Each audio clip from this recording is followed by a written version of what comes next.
Good morning बच्चों। तो कैसे हैं आप सब? मुझे पूरी उम्मीद है कि आप सब अपने अपने घरों में स्वस्थ तथा सुरक्षित होंगे और Cambridge international school Dasuya e learning के द्वारा जो आपकी शिक्षा का प्रबंध कर रहा है, आप सब बच्चे उसका पूरा लाभ उठा रहे होंगे। मैं निशा आनंद कैम्ब्रिज इंटरनेशनल स्कूल दसूहा की ओर से आप सबका एक बार फिर से हिंदी कक्षा में स्वागत करती हूँ।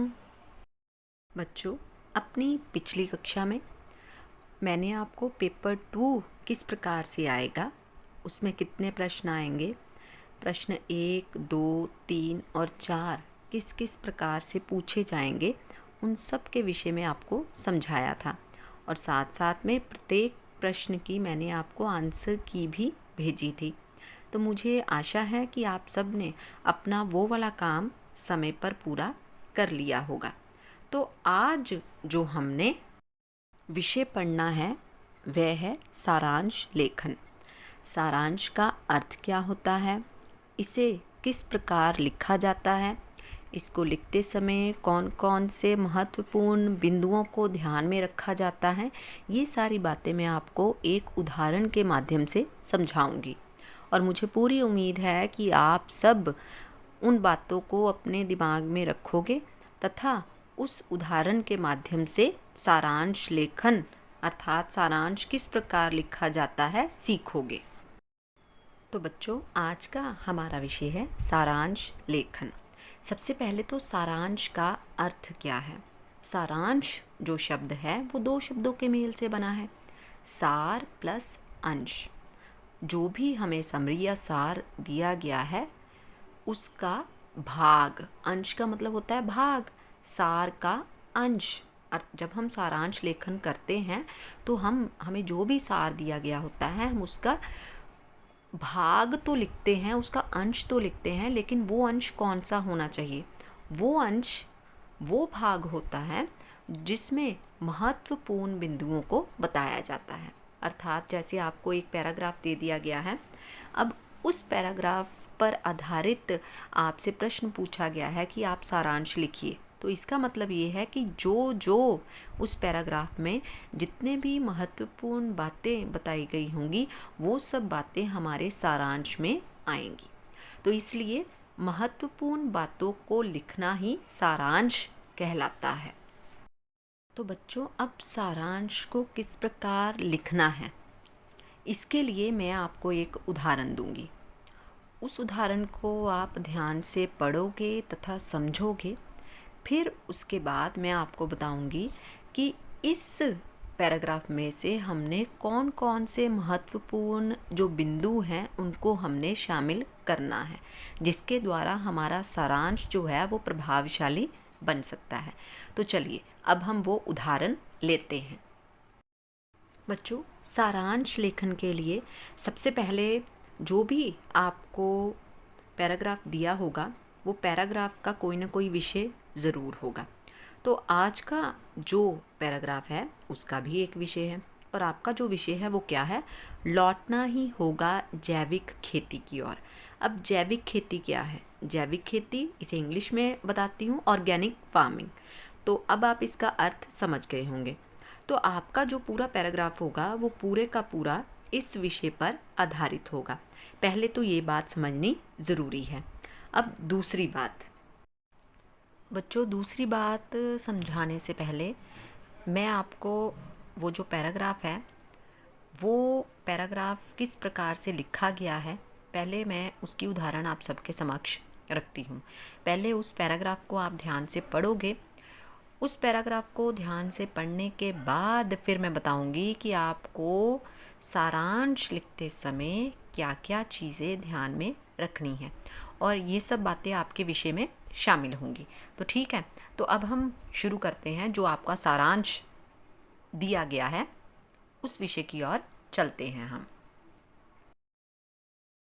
तो बच्चों, ये है आपका पैराग्राफ, ये अभी आधा है, पहले आप इसको पढ़ोगे, उसके पश्चात जो उससे आगे का भाग है वो भी आपको साथ में अटैच कर दिया जाएगा।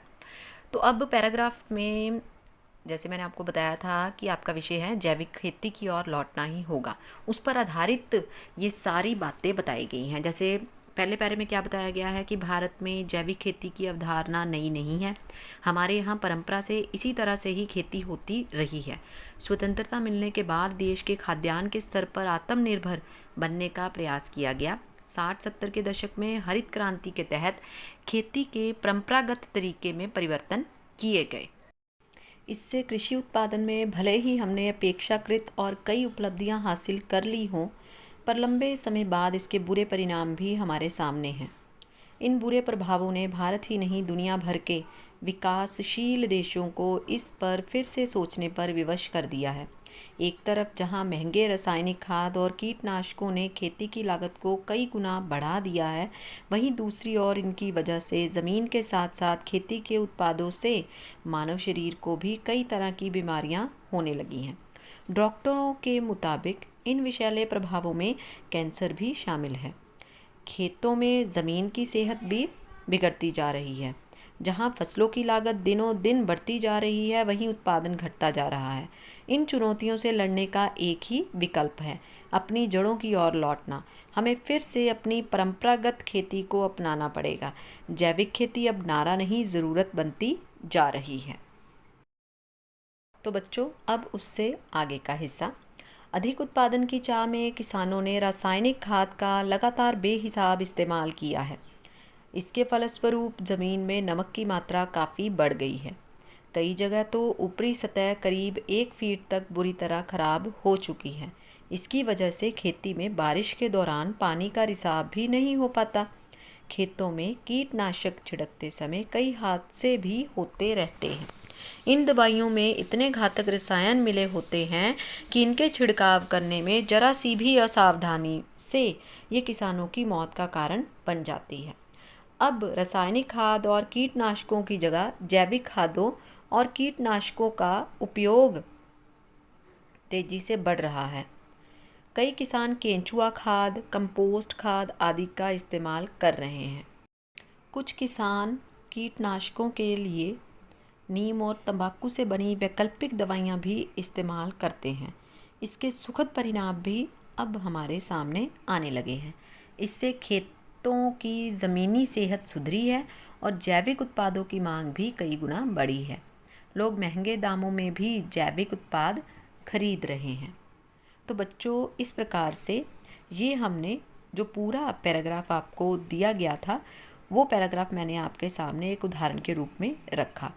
अब इस पैराग्राफ से ही हमने सारांश लिखना है।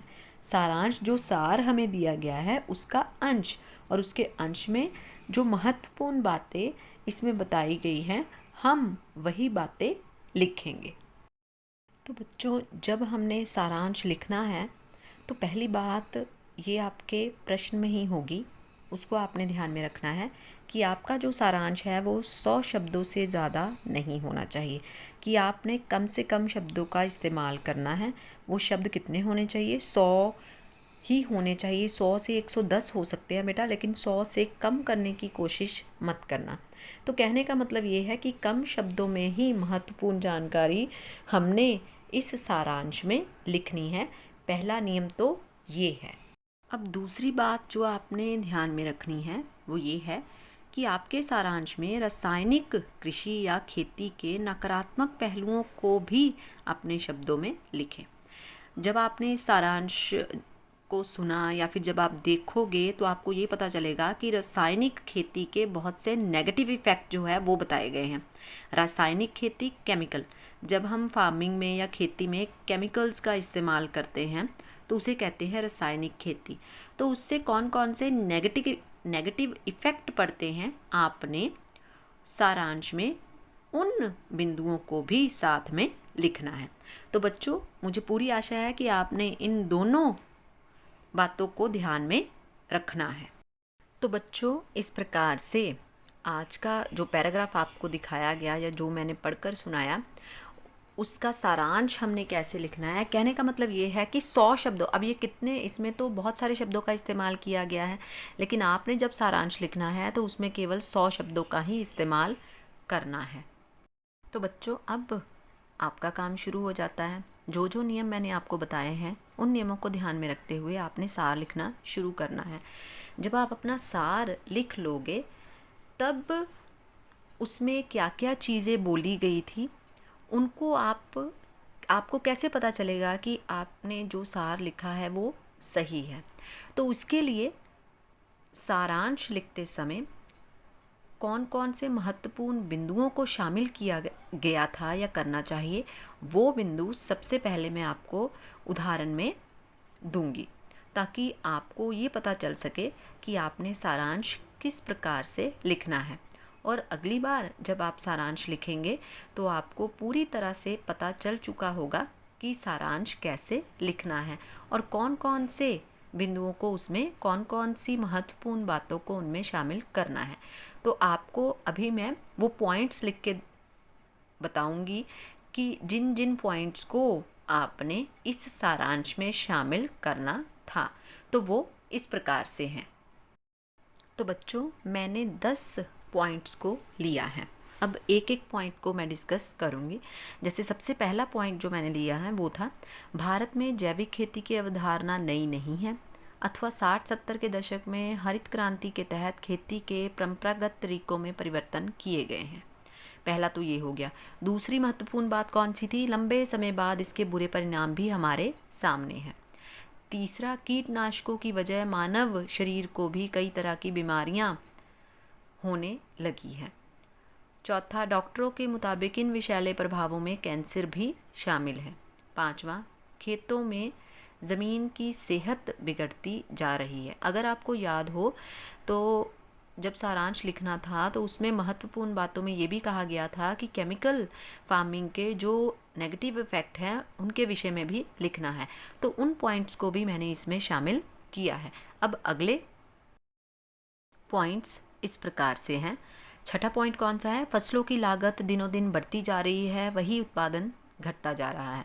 अगला महत्वपूर्ण बिंदु कौन सा है? रासायनिक खादों के लगातार इस्तेमाल से ज़मीन में नमक की मात्रा काफ़ी बढ़ गई है। आठवां, कई जगह तो ऊपरी सतह करीब 1 फीट तक बुरी तरह खराब हो चुकी है अथवा खेतों में बारिश के दौरान पानी का रिसाव भी नहीं हो पाता। नौवां पॉइंट, इन घातक रसायनों के छिड़काव किसानों की मौतें तक हो जाती हैं। मतलब इन घातक रसायनों के छिड़काव से कई बार किसानों की मौत भी हो जाती है। 10वां और अंतिम पॉइंट, कई किसान केंचुआ खाद, कंपोस्ट खाद आदि का इस्तेमाल कर रहे हैं अथवा जैविक खेती निभाने से ज़मीन स्वस्थ रहती है अथवा हमें लौटना ही होगा अपनी परंपरा की तरफ। तो इस प्रकार से बच्चों, इस सारांश लेखन में हमने 10 जो महत्वपूर्ण बातें थी उनको इसमें शामिल किया है। तो आपके लिए इन बातों को समझना बहुत ही ज़्यादा ज़रूरी है। सबसे पहले तो जो भी पैराग्राफ आपको दिया गया होगा, आपको जो महत्वपूर्ण बातें हैं उनको पेंसिल से अंडरलाइन करना होगा। उसके बाद उनको एक सीक्वेंस में लिखना होगा। ये नहीं कि आप जो बात अंत में कही जानी है उसको आप सबसे पहले लिख रहे हो, जो पहले कही जानी थी उसको सबसे एंड में लिख रहे हो। तो सीक्वेंस जो है वो बिल्कुल सही होना चाहिए ताकि सही जानकारी या सही इन्फॉर्मेशन ही हम उस सारांश में उतार सकें। तो मुझे पूरी आशा है कि आपको ये टॉपिक, ये विषय समझ में आ गया होगा कि किस प्रकार से सारांश लेखन लिखना है। तो अपनी अगली कक्षा में मैं इससे संबंधित कुछ उदाहरणें और आपको बताऊंगी। तब तक के लिए आपने प्रैक्टिस ज़रूर करनी है। तो बच्चों, इस प्रकार से अब मैं आज के विषय की समाप्ति करती हूँ। और आज का हमारा विषय कौन सा था? सारांश लेखन। और इस उम्मीद के साथ कि आपको ये सारांश किस प्रकार से लिखना है वो अच्छी तरह से समझ आ गया होगा। अगर फिर भी किसी बात की बीच में आपको कभी डाउट लगा तो मैं इस विषय पर दोबारा भी आपको समझाऊंगी। तो अब आपका काम क्या है कि आपने इस वीडियो को ध्यान से तो देखना ही है, जो जो बातें बताई गई हैं उनको भी ध्यान में ज़रूर रखना है। तो अब हम अगली कक्षा में मिलेंगे। तब तक के लिए घरों में रहें, स्वस्थ रहें, सुरक्षित रहें। धन्यवाद।